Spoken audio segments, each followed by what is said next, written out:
Para esta primera sesión he creído conveniente incluir la directiva de reglas generales para el ejercicio de la función inspectiva, que es una directiva general que nos va a ayudar a comprender cómo funciona la actuación inspectiva, y además porque sirve de alguna manera de forma supletoria, de aplicación supletoria al resto de directivas y protocolos, ¿no? Entonces, eso creo que es un buen punto de partida. Segundo, los protocolos de fiscalización de los contratos sujetos a modalidad, y finalmente el protocolo de fiscalización de formalización laboral, ¿no? Esos son los tres instrumentos que se van a repasar el día de hoy, y sin más preámbulo, pues seguimos con la introducción, ¿no? a estos temas. Solamente de una forma rápida quisiera recordar cuál es el marco normativo existente respecto a la inspección del trabajo, ¿no? Para empezar, pues obviamente está el convenio 81 de la OIT, están una serie de leyes, como la Ley General de Inspección del Trabajo, la ley que crea la SUNAFIL. Actualmente estas normas también han sufrido algunas modificaciones con la Ley de Fortalecimiento del Sistema de Inspección del Trabajo, entre otras. También está el texto único ordenado de la Ley de Procedimiento Administrativo General, que también va a ser de uso común en relación a la normativa de inspecciones. Y bueno, el reglamento de la Ley General de Inspección, el reglamento del Sistema de Inspección del Trabajo, el reglamento del tribunal y finalmente el reglamento de la carrera del inspector. Pero no solamente hay este marco normativo a nivel legal y reglamentario, sino también hay una serie de instrumentos normativos de la propia SUNAFIL que regulan su actividad. Entre ellas están las directivas y los protocolos, ¿no? Ambas son pues de mucha utilidad si nos queremos acercar a conocer el comportamiento de la SUNAFIL ya en su quehacer diario, ¿no? Pues aquí se están mencionando algunas de las principales y las que tienen que ver sobre todo con la función inspectiva, ¿no? Como les decía, hay una que es una especie de marco general y de aplicación supletoria del resto, que son las reglas generales para el ejercicio de la función inspectiva, ¿no? Que es del año 2016. Luego hay otra que es similar, pero más orientada a la seguridad y salud en el trabajo, que se verá en la tercera sesión. Hay otra directiva que regula el procedimiento sancionador, el servicio de atención de denuncias laborales, que también, por cierto, también veremos un poco de esto, de qué va esta directiva el día de hoy, porque lo considero importante mencionar. Y también la directiva que regula la emisión de la constancia de cese, ¿no? Estos son procedimientos específicos regulados al interior de cada una de estas directivas, ¿no? Y también hay una serie de protocolos. Todos estos instrumentos normativos internos de la SUNAFIL, tanto las directivas como los protocolos, aparecen en la página web de la SUNAFIL, así que desde ahí pueden descargar cada uno de estos instrumentos normativos, ¿no? De una forma más gráfica, los protocolos los podemos visualizar aquí, ¿no? Hay protocolos sobre trabajo forzoso, sobre seguridad y salud en el trabajo en la actividad industrial, sobre los contratos sujetos a modalidad, que los vamos a ver ahora, sobre la cuota de empleo de trabajadores con discapacidad, trabajadores del hogar, trabajo infantil, seguridad y salud en construcción, en minería, el de formalización, que también lo vamos a ver el día de hoy, y finalmente el de electricidad, ¿no? Todos los de seguridad y salud en el trabajo los veremos en la última sesión. Luego de esta pequeña introducción, un poco viendo un poco el aspecto normativo general que abarca la inspección del trabajo, que obviamente no lo vamos a desarrollar en estas sesiones porque el curso está destinado a ver más que nada los protocolos. Pero sin embargo sí creo que es muy importante entrar al menos con una forma de introducción a través de esta directiva, ¿no? Que son las reglas generales para el ejercicio de la función inspectiva. Esta directiva, que es del año 2016, que ya la hemos mencionado anteriormente, regula de manera muy específica cómo se van a desarrollar las actuaciones inspectivas como un marco general, ¿no? Va a recoger mucha de la normativa que existe tanto en la ley como en el reglamento, y a ordenarlo de tal manera de que sirva al inspector de trabajo como un instrumento que guíe su accionar, ¿no? Y por supuesto también va a servir a los administrados, es decir, a las empresas o a los trabajadores o sindicatos que de alguna manera participen en una inspección, saber de forma premeditada cómo es que la actuación inspectiva se va a desarrollar. Esa directiva obviamente va a partir desde la premisa de las formas de actuación del sistema de inspección, ¿no? Sabremos que los inspectores del trabajo podrán hacer actuaciones de orientación que van a tener como finalidad orientar o asesorar técnicamente a los empleadores, y también tendremos las actuaciones inspectivas propiamente dichas, ¿no? Que son aquellas orientadas a la fiscalización o exigencia del cumplimiento de las disposiciones en materia sociolaboral de los empleadores. Sobre estas últimas, es decir, sobre las actuaciones inspectivas, es de lo que vamos a estar hablando durante todas estas sesiones, ¿no? Que son las más relevantes. Estas actuaciones inspectivas tienen como origen una serie de motivos. De hecho, las más conocidas van a ser las denuncias, porque pues todos más o menos tenemos conocimiento de que una inspección se puede desarrollar a través de la comunicación que pueda hacer, por ejemplo, un trabajador o un sindicato a través de una denuncia para que se inicie un procedimiento inspectivo a raíz de, evidentemente, de la constatación del incumplimiento de una norma sociolaboral, ¿no? Y esta denuncia también tiene un mecanismo especial de tramitación que lo vamos a ver más adelante, pero también comparte estas reglas generales respecto a otras formas de actuación, respecto a otras formas de origen de las actuaciones, ¿no?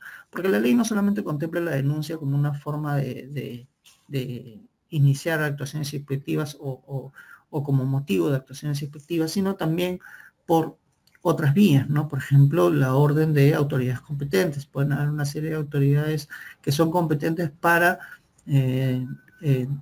iniciar una actuación inspectiva a sola orden, ¿no? Otros órganos del sector público, por ejemplo, incluso podremos ver que a solicitudes de la Defensoría del Pueblo, del Congreso de la República, por algún hecho que ellos hayan tomado conocimiento, pues pueden dar inicio a las actuaciones inspectivas, ¿no? Por decisión interna del sistema de inspección de trabajo, evidentemente la inspección de trabajo va a pretender cumplir con ciertas finalidades, ciertas metas, ciertas políticas que van a ser introducidas a través de sus planes, y por lo tanto van a generar una disposición de generar órdenes de inspección a determinada actividad o a determinado grupo de empleadores para precisamente lograr el cumplimiento de estas metas. Bueno, también las inspecciones también pueden ser generadas incluso a petición de los propios empleadores, ¿no? Quizás no hacia sí mismos, pero también pueden solicitar las inspecciones respecto a otro tipo de empresas, ¿no? Y finalmente, iniciativa de los inspectores, ¿no? Los propios inspectores, cuando hacen una determinada inspección, pueden tomar conocimiento del incumplimiento de alguna norma, entonces pueden solicitar las inspecciones, ¿no? O sea, que se genere una orden de inspección para desarrollar la actuación inspectiva. Sin embargo, la más conocida, la más usual, va a ser la denuncia como origen de actuaciones inspectivas. Luego tenemos las facultades de los inspectores de trabajo, que aparecen reguladas no solamente en la ley, sino también en esta directiva, ¿no? Como sabemos, los inspectores de trabajo tienen 3 grupos. Son los inspectores auxiliares, los inspectores de trabajo y los supervisores inspectores. Y cada uno más o menos tiene una serie de competencias. Sin embargo, tienen todos las mismas facultades que están desarrolladas en esta diapositiva, que es la de entrar libremente a cualquier centro de trabajo de día o de noche, y practicar una serie de investigaciones, requerir la presencia del del inspeccionado en su propio centro de trabajo o en las oficinas públicas de la zona FIL o de los gobiernos regionales, de quien fuere, examinar una serie de documentación, etcétera. En realidad los inspectores de trabajo tienen una gran gama de facultades que le permiten, pues precisamente, lograr el objetivo de la inspección, que no es otra que constatar el cumplimiento de la normativa sociolaboral. Otro de los aspectos que la directiva Reglas Generales de la Inspección se encarga de desarrollar son algunos de los impedimentos que podría tener el personal inspectivo para el desarrollo de sus actuaciones, ¿no? Y justamente deriva a las causales de abstención, que también están reguladas principalmente en la normativa general, en la ley, el texto único ordenado de la Ley de Procedimiento Administrativo General, ¿no?, de reciente modificación. Entonces veremos que hay una serie de causales de inhibición, tales como el hecho de que el inspector tenga parentesco con algún representante de la empresa, por ejemplo, sería causal de que este inspector desista de continuar con actuaciones inspectivas por este vínculo de parentesco. El hecho de que le haya brindado asesoría en los 2 últimos años, ¿no? Asesoría en el supuesto de que un inspector recientemente ingresado a la carrera de inspector haya podido en los 2 años anteriores a este ingreso, pues haber desarrollado algún tipo de asesoría, ¿no? Luego de ese ingreso, pues se supone que el inspector de trabajo no puede desarrollar ninguna otra actividad que no sea la docencia. Luego, obviamente, tener algún tipo de interés en el resultado de la inspección, no podría tenerlo. Si lo tuviere, pues de forma evidente no podría seguir actuando. La posibilidad de que haya tenido relación de subordinación, eso también en el caso de que, por ejemplo, un inspector que haya ingresado a la carrera de inspector de trabajo, pues poco antes haya prestado servicio a una determinada empresa X y luego le tocase hacer una inspección a esa empresa, ¿no? No podría hacerlo, ¿no? Entonces, en este caso, tendría que abstenerse y esa inspección tendría que ser asumida por otro personal inspectivo. Y finalmente, pues la amistad íntima o enemistad manifiesta, ¿no? Ambos casos van a generar que la inspección no pueda continuar con estos inspectores, ¿no? Entre, obviamente, el inspector de trabajo y el inspeccionado, ¿no? Porque por lo general, pues va a ser una empresa o simplemente un empleador.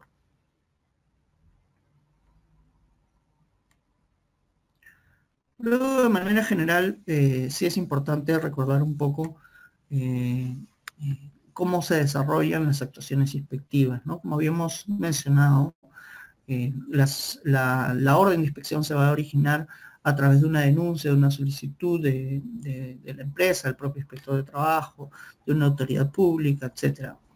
Este va a ser el germen para que se genere una orden de inspección, ¿no? Que puede ser una orden concreta o puede ser una orden genérica.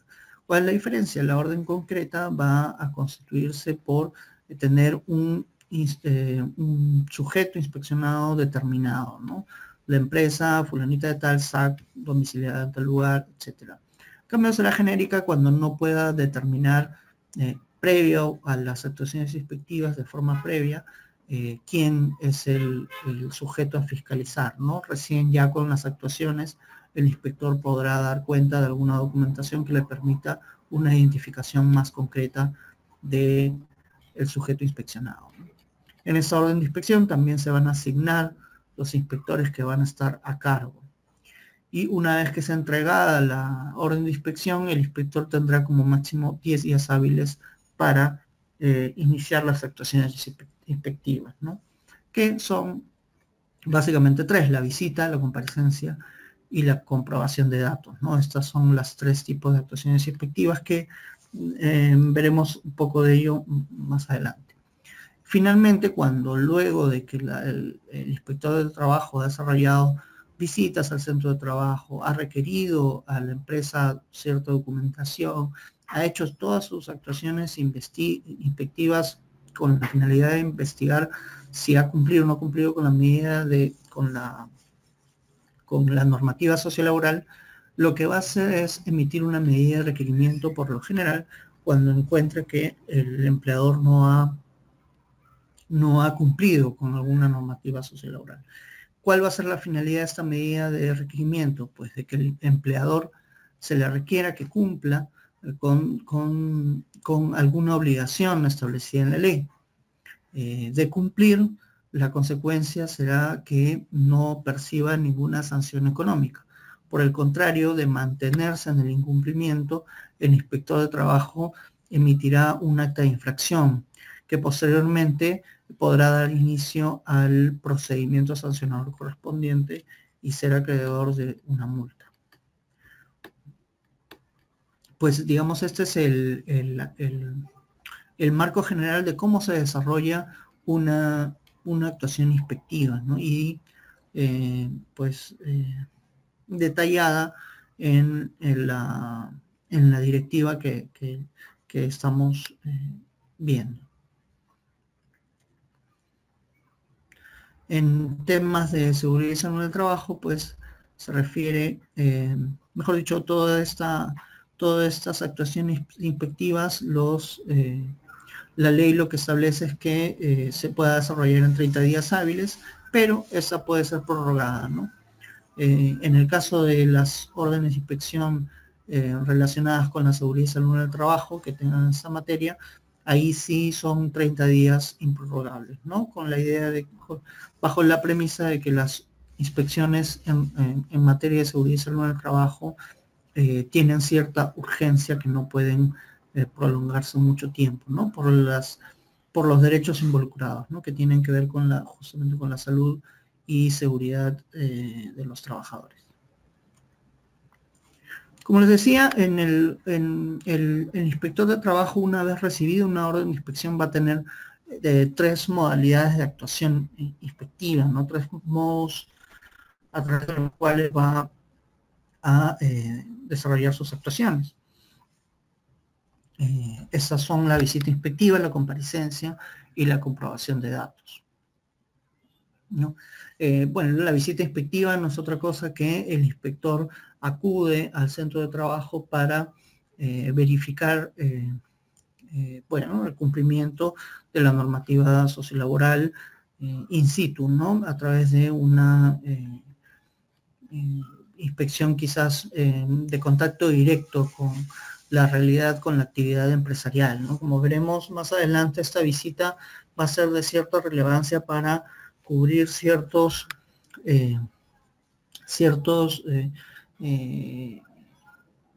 derechos de los trabajadores, ¿no? Va a tener mucha relevancia en justamente los protocolos que veremos hoy día sobre formalización y contratos sujetos a modalidad, pero también tiene mucha relevancia cuando hablamos de algunos derechos fundamentales como trabajo forzoso, trabajo infantil, e incluso en temas de seguridad y salud en el trabajo, la visita inspectiva se vuelve como una modalidad indispensable, ¿no? Entonces, esta va a ser una de las formas de actuación del inspector de trabajo quizás más relevantes.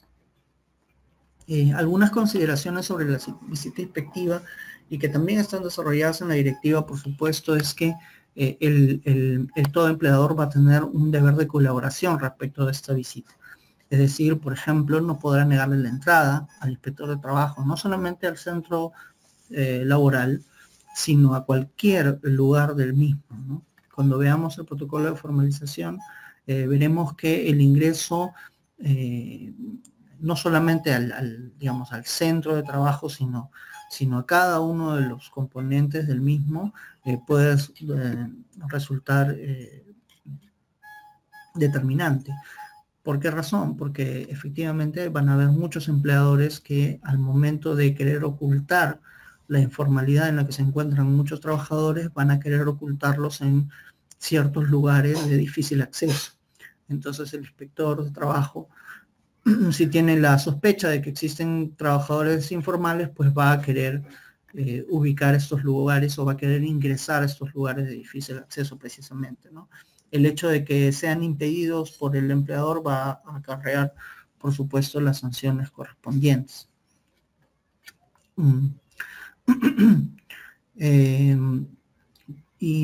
Pues, digamos, con esa finalidad va a tener que desarrollarse la visita inspectiva.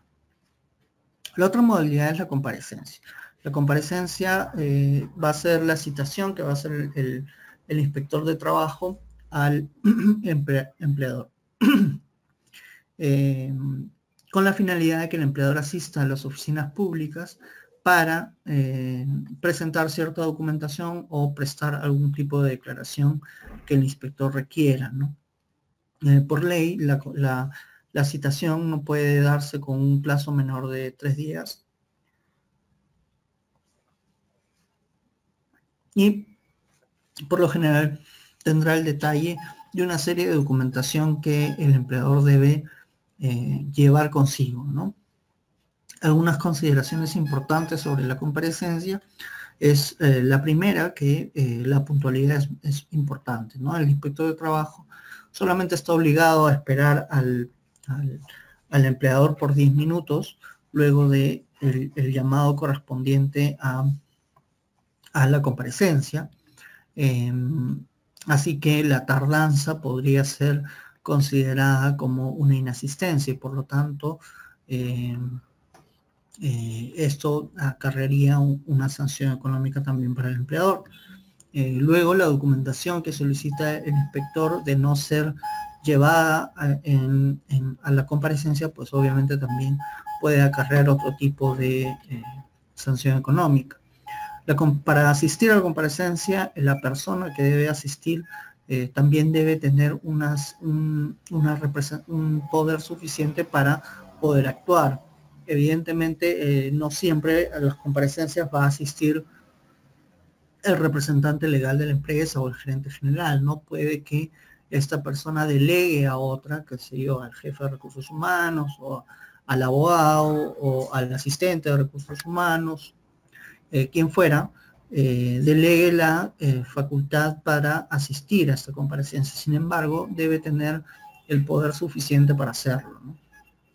Entonces siempre es recomendable que la persona que asista con los poderes suficientes, ¿no? Bastará en este caso pues que el representante legal tenga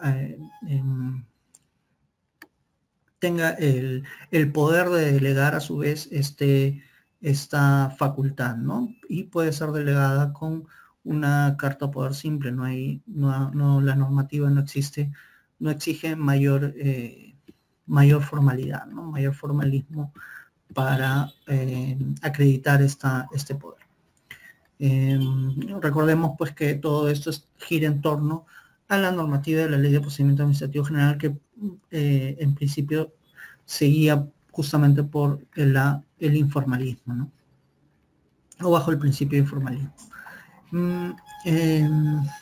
Por supuesto, de no asistir con un poder suficiente, si no acredita que tiene un poder de representatividad suficiente para acudir a esta diligencia, también el inspector podrá considerarlo como una inasistencia, ¿no? a la comparecencia y ser sancionado por tal razón. Y finalmente, la comprobación de datos. La comprobación de datos es una actuación inspectiva que de gabinete, digamos, ¿no? El inspector de trabajo lo que va a hacer es consultar con registros, digamos, de carácter de orden público, tales como los que aparecen en SUNAT, en registros públicos, o en algún otro registro como los que puedan tener las municipalidades con las licencias municipales, licencia de construcción, etcétera. Estos registros le van a servir para poder hallar algún tipo de prueba o indicio en relación a lo que esté investigando, ¿no? Algún tipo de información relevante para sí, ¿no? La planilla electrónica también, por supuesto, la estaba olvidando, pero la planilla electrónica es sumamente importante, ¿no? Y el acceso a la misma puede permitir justamente encontrar información valiosa, ¿no? Como ya veremos más adelante en algunas actividades específicas.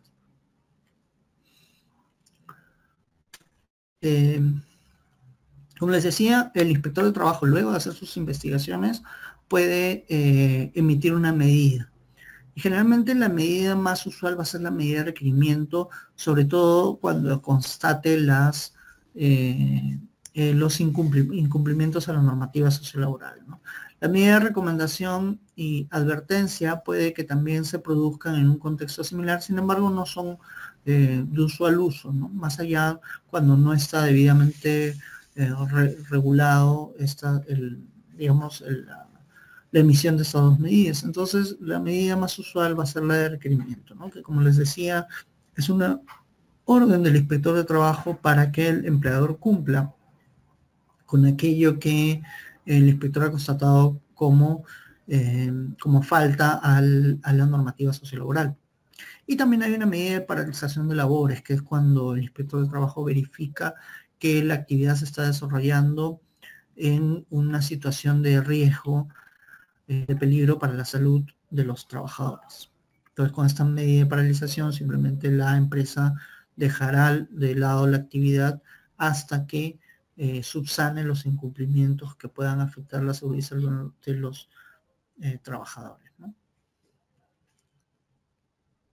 Otra cosa que regula la directiva es la documentación que puede ser solicitada por el inspector de trabajo justamente con las comparecencias, ¿no? A través de las comparecencias y a través de las visitas también, el inspector de trabajo va a requerir una serie de documentación e información a los empleadores, ¿no? Como es una directiva general, la directiva general se encarga de dar un listado que es solamente referencial, ¿no? Es abierto y no es mandatorio. Entonces el inspector tampoco es que en una visita o en una comparecencia vaya a pedir absolutamente todos estos documentos, no. Van a tener que tener relación con el asunto que estén en objeto de investigación, pero sin embargo es bueno tenerlo en cuenta para saber más o menos qué documentación pueda pedir el inspector, ¿no? Por ejemplo, va a estar, como decíamos, pues la planilla electrónica, los cargos de entrega de la constancia del alta. Ustedes saben que la constancia del alta debe ser entregada bajo cargo a los trabajadores. Las boletas de pago firmadas y con cargos de entrega. Ustedes saben también que las boletas de pago son firmadas por el empleador y entregadas a los trabajadores, ¿no?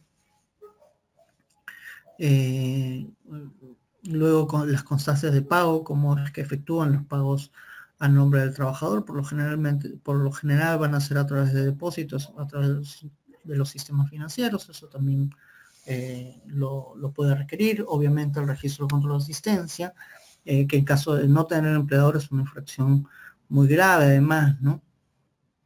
La declaración jurada anual del impuesto a la renta de tercera categoría, eso es importante, sobre todo para, como dice la propia directiva, para determinar la existencia de utilidades o pérdidas y tener un estimado de cuánto le corresponde por concepto de utilidades al trabajador, ¿no? Bueno, las hojas de liquidación de la CTS, la declaración anual de operaciones con terceros, el registro de contrato de locación de servicios cuando se trate de una empresa de intervención laboral, las fianzas,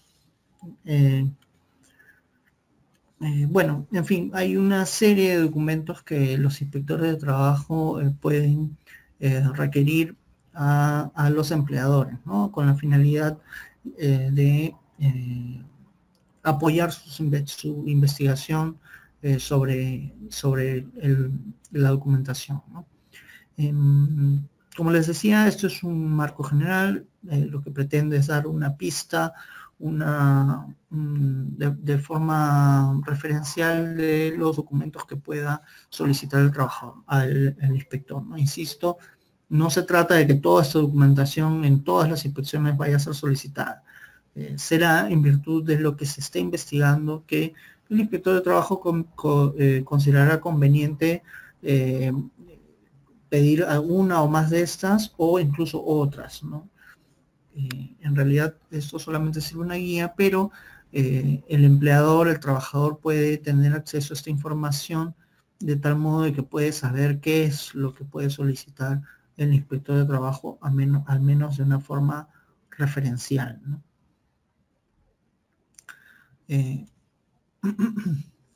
Finalizadas las actuaciones inspectivas, por supuesto, el inspector de trabajo tiene dos posibilidades, ¿no? De no constatar alguna infracción o de haberla constatado, pero que ésta haya sido subsanada en su totalidad, pues lo que hará el inspector de trabajo será emitir un informe y se archivará el expediente, ¿no?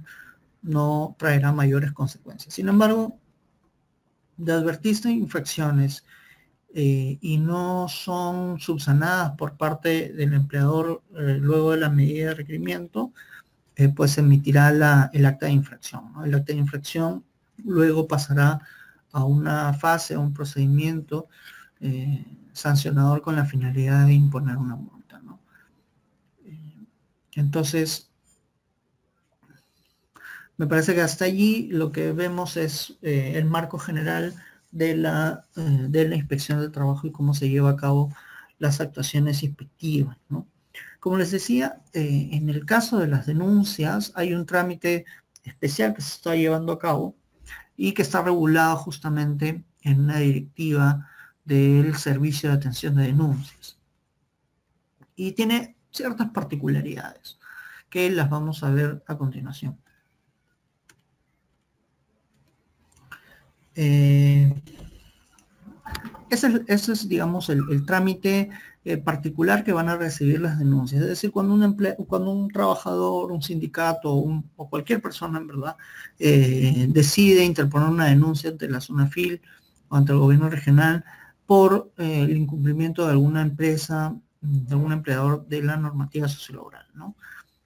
Actualmente la denuncia sí es por escrito, se presenta en mesa de partes, o también puede ser a través del canal virtual que está en la página de SUNAFIL. Esa denuncia es calificada por el personal administrativo correspondiente y tiene un plazo de 10 días hábiles para calificar la misma, ¿no? Luego se dará la subsanación de la denuncia, es decir, si es que el calificador encuentra que tiene algún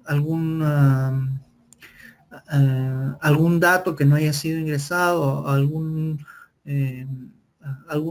incumplimiento de alguno de los requisitos, pues solicitará la subsanación de la denuncia, ¿no? Una vez subsanada la misma, se da la generación de la orden de inspección.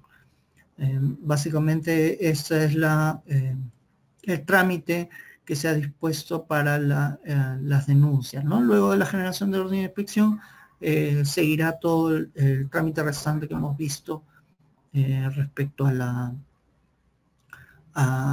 las actuaciones inspectivas, la medida de requerimiento y todo eso. Esta directiva de servicio de atención de denuncias también tiene una particularidad que se llama el módulo de cumplimiento. Este módulo de cumplimiento, que de momento solamente lo viene aplicando Lima Metropolitana de SUNAFIL, y con la idea de que sea extendido al resto de intendencias regionales, al resto del sistema de inspección de trabajo en general,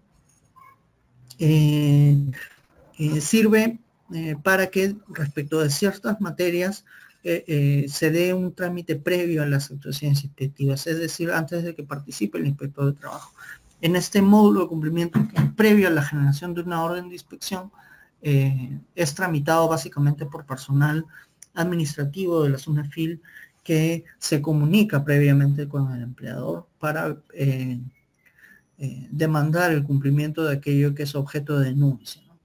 Entonces, por ejemplo, si un trabajador denuncia estos temas, la entrega del certificado de trabajo, la entrega de la constancia de cese, la entrega de boletas de pago, hojas de liquidación, pago de vacaciones, gratificaciones, horas extras, utilidades, ETS o remuneraciones, respecto de esas materias, Lo que puede hacer, lo que va a hacer la SUNAFIL en este caso es remitirle un documento al empleador para que acredite el cumplimiento de aquello que está siendo objeto de denuncia.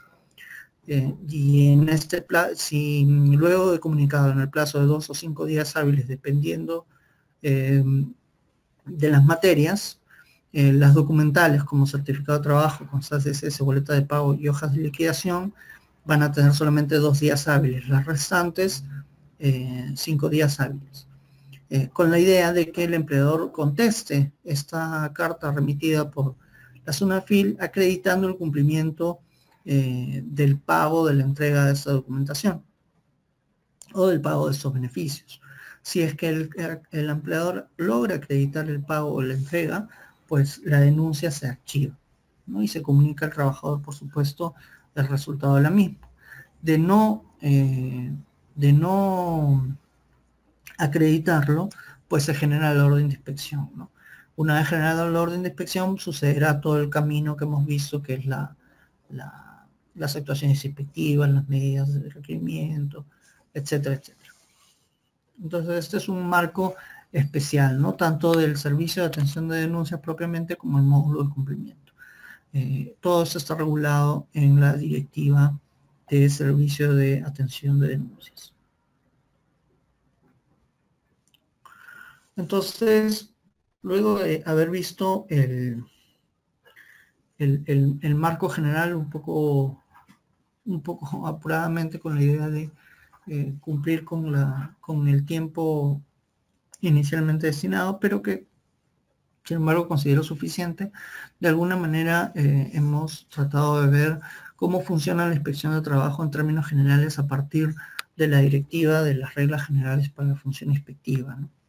Por supuesto hay muchos otros detalles que se pueden ver, pero la idea es resaltar el marco general con la finalidad de adentrarnos en los protocolos que son objeto de estudio en estas sesiones, ¿no? En este curso. Entonces, el segundo instrumento normativo que vamos a ver el día de hoy es el del protocolo para la fiscalización de contratos sujetos a modalidad, ¿no? Lo que vamos a ver ahora es cómo opera, cómo funciona al interior de este protocolo la fiscalización, ¿no? Por supuesto, lo ideal es tener un conocimiento previo de cómo, de qué va pues los contratos sujetos a modalidad, ¿no? Lo que hace el protocolo es fijar algunas pautas, algunos criterios para los inspectores de trabajo, que no son, un protocolo no es no es una norma de rango legal que obligue o que regule las relaciones laborales, sino más bien lo que pretende es dar pautas, dar criterios para que los inspectores de trabajo tengan una línea de acción de cómo llevar a cabo la fiscalización respecto a esta materia en particular.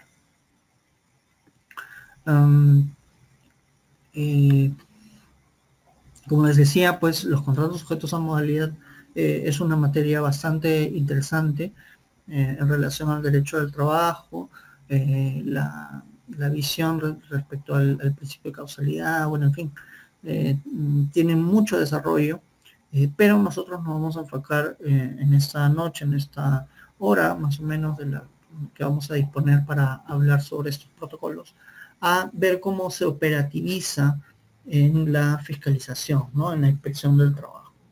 No vamos a entrar a fondo sobre los contratos sujetos a modalidad, sobre la naturaleza de cada uno, si son constitucionales, si no son constitucionales, bueno, en fin, hay una crítica muy extensa sobre esto. No vamos a centrarnos en ello, sino más bien centrarnos de cómo finalmente SUNAFIL, la inspección de trabajo, operativiza en la fiscalización de estos contratos.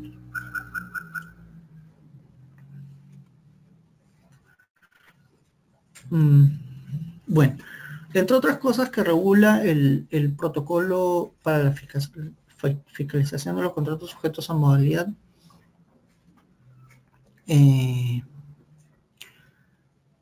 bueno, quizás empezar diciendo mejor algo muy general respecto a este tipo de contratos, ¿no? Obviamente nosotros sabemos que el contrato de trabajo por excelencia es un contrato que debe ser eh, eh, a tiempo indeterminado, ¿no? Sabemos que esa es la regla general y que excepcionalmente los contratos pueden ser de carácter temporal, ¿no? Que son los llamados contratos sujetos a modalidad, ¿no? O contratos a plazo fijo. Bueno, ese es, digamos, el argot. Sin embargo, la norma los llama de esa manera, contratos sujetos a modalidad, ¿no? Que no son otra cosa que contratos temporales. Por supuesto que para acceder a este carácter excepcional de los contratos de trabajo, tienen que estar debidamente justificados, ¿no? Debe haber una causa que origine que el trabajo va a ser de orden temporal, ¿no? Y que el trabajador, pues, solamente se pueda ser requerido durante un tiempo preciso, ¿no? Entonces, en esa medida, lo que ha hecho la inspección de trabajo es hacer una serie de pautas, de reglas de cómo abordar la fiscalización de estos tipos de contrataciones. ¿Por qué? Porque evidentemente el problema fundamental es que muchos empleadores utilizan estos contratos temporales, estos contratos a plazo, en fin, estos contratos sujetos a modalidad para esconder un contrato indeterminado. ¿Cuál es la ventaja para un empleador, digamos, tener un contrato temporal o un contrato a plazo? Pues obviamente la ventaja va a ser que va a poder prescindir de ese trabajador casi con la sola decisión unilateral de extinguir el contrato, ¿no? De tal manera de que lo único que va a tener que hacer es esperar el cumplimiento del plazo para resolver el contrato y cesar a ese trabajador, ¿no? Evidentemente, si tuviera esa libertad de hacer las cosas, por supuesto que lo haría, que es como lo viene haciendo. Sin embargo, detectaremos pues que es una conducta muchas veces fraudulenta, porque en lugar de encontrar un contrato a tiempo indeterminado, que es lo que le correspondería al trabajador, encontramos un contrato en la práctica temporal, en donde el empleador pues usa esta modalidad contractual para su propio beneficio, ¿no? Cuando a la larga se trata de un fraude a la ley. Entonces, lo que vamos a ver aquí es en suma, lo que se busca con este tipo de fiscalización, ¿no? Evidentemente, evitar este tipo de comportamientos. Ese va a ser probablemente el objetivo principal. ¿Y cómo es que aborda la inspección de trabajo ese tipo de fiscalización? Pues lo va a hacer del mismo modo, como hemos visto, de forma general respecto a las reglas de la función inspectiva, ¿no? Lo va a hacer a través, por supuesto, a través de la tramitación de denuncias, a través de su propia investigación interna que pueda hacer para generar operativos, qué sé yo. A través de la propia investigación de la planilla electrónica, cuando encuentre que hay empresas que tienen infinidad de contratos temporales, etcétera, va a poder comenzar a dirigir sus inspecciones para fiscalizar esta práctica. Y lo va a hacer del mismo modo, a través de actuaciones inspectivas, a través de medidas de requerimiento de cumplimiento, a través de la emisión de informes o actas de infracción, sea el resultado que fuere, ¿no? Sin embargo, este protocolo lo que va a desarrollar son algunas precisiones respecto de algunas cuestiones importantes que van a también no solamente ayudar al inspector de trabajo a tener en cuenta estos elementos que son digamos, de carácter orientador, sino también a las propias empresas y trabajadores, ¿no? De alguna manera sabrán dónde deben puntualizar pues precisamente el cumplimiento, donde se debe desarrollar el cumplimiento de las normas, ¿no? Pues bien, por ejemplo, el protocolo de fiscalización de contratos sujetos a modalidad de alguna manera hace algunas precisiones respecto a las actuaciones inspectivas, ¿no? Que como hemos visto son tres: la visita inspectiva, la comparecencia y la comprobación de datos. ¿Y qué dice respecto de estas modalidades? Es decir, el inspector de trabajo, ¿qué va a hacer respecto de ello, ¿no? Pues para la visita inspectiva, por ejemplo, en lo que establece el protocolo es que el inspector de trabajo va a identificar, entre otras cosas, va a identificar que las labores, cuáles son las labores que desarrollan efectivamente los trabajadores. Esto es de suma importancia porque, como veremos, para los ciertos contratos modales, los trabajadores son contratados específicamente para desarrollar alguna labor en particular. Entonces, la identificación de estas labores in situ, a través de la visita inspectiva, lo que va a poder hacer el inspector es comparar aquello que está observando con aquello que figura en el contrato sujeto a modalidad, que como sabemos, el contrato sujeto a modalidad, a diferencia digamos, del marco general del contrato de trabajo, tiene que ser por escrito. Entonces vamos a tener estas dos cuestiones. El inspector de trabajo, por un lado, haciendo la verificación ocular de lo que está haciendo el trabajador, y por otro va a tener el contrato en sí mismo, ¿no? Si hay una distinción, una distorsión entre uno y otro, pues probablemente ya comiencen los indicios de que acá hay una conducta fraudulenta por parte del empleador. Otra de las cosas que regula el protocolo es la entrevista, ¿no?, al jefe inmediato. ¿Por qué el jefe inmediato? Porque el jefe inmediato probablemente tenga el mayor conocimiento de qué labores desarrolla ese trabajador. Es decir, el jefe inmediato va a seguramente otorgarle una serie de órdenes a ese trabajador, y esas órdenes, esas labores que le encomienda, pues también van a nutrir a la inspección para poder determinar qué es lo que está desarrollando ese trabajador. Entre otras cosas, también va a obtener las declaraciones de trabajadores, de los representantes de los trabajadores o de los empleadores, ¿no? Luego, la comparecencia, en particular, como les decía, en el marco general tenemos una serie de documentos que el inspector de trabajo puede requerir. Sin embargo, también, como les dije, la idea es que esto dependa de la materia que está siendo objeto de investigación, ¿no? En este caso, cuando hablamos de contratos sujetos a modalidad, pues van a haber una serie de documentos en relación a ese contrato en específico que van a ser, que pueden ser solicitados por el inspector de trabajo, ¿no? Sin duda alguna, el contrato de trabajo escrito va a ser fundamental, ¿no? Obviamente, estos contratos deben figurar por escrito, y pues el contrato de trabajo escrito va a ser solicitado como un requisito probablemente imprescindible, ¿no? Es más, el hecho de que no tenga la empresa el contrato escrito probablemente acarree la desnaturalización del contrato sujeto a modalidad, ¿no?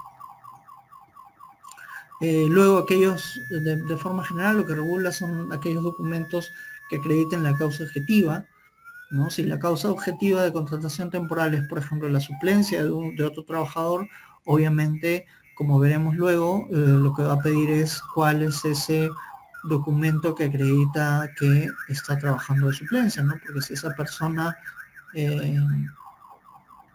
ese trabajador de la empresa, lo que ha hecho es irse de vacaciones, probablemente lo que haga el inspector es pedirle la planilla o la boleta o el documento que acredite que esa persona ha salido de vacaciones, ¿no? Luego, una relación de personal detallando áreas y puestos. Eso también va a ser fundamental en una serie de contratos sujetos a modalidad, porque van a estar directamente vinculados con una determinada actividad, ¿no? Y finalmente el organigrama, ¿no? El organigrama en ciertos supuestos también va a servir porque, por ejemplo, cuando hablemos del contrato de incremento de actividades, puede haber una actividad en particular que es objeto de incremento. Entonces, su ubicación en un área específica va a ser fundamental para poder comenzar a entender la lógica del contrato temporal. Y finalmente la comprobación de datos, ¿no? Que para este caso el protocolo lo que establece es que el inspector de trabajo puede hacer uso de los registros que aparecen en la subdirección de registros generales del Ministerio de Trabajo u otro similar, en el caso de los gobiernos regionales. En esta subdirección pues es donde se registran justamente los contratos temporales. O bueno, donde se registraba, ¿no? Porque como veremos, esta obligación ha quedado derogada, sin embargo, no sabemos si es que en el futuro va a volver a cobrar vida, porque hasta donde sea hay un proyecto normativo que así lo pretende. La Oficina Estadística Informática del Ministerio de Trabajo, donde figure el registro de la planilla electrónica. Por supuesto, la planilla electrónica en estos casos resulta fundamental para el hallazgo de los posibles incumplimientos de parte del empleador, ¿no? Sin duda, la planilla electrónica te va a arrojar muchísima información relevante para en relación a los contratos sujetos a modalidad, ¿no? Como por ejemplo, cuántos trabajadores están bajo este régimen, qué régimen es, qué modalidad contractual tienen, desde cuánto tiempo están, cuántas renovaciones han realizado, etcétera, etcétera. Y finalmente el portal web de SUNAT, que también es una fuente importante de información, ¿no? Sobre todo de algunos datos que permitan identificar a las empresas.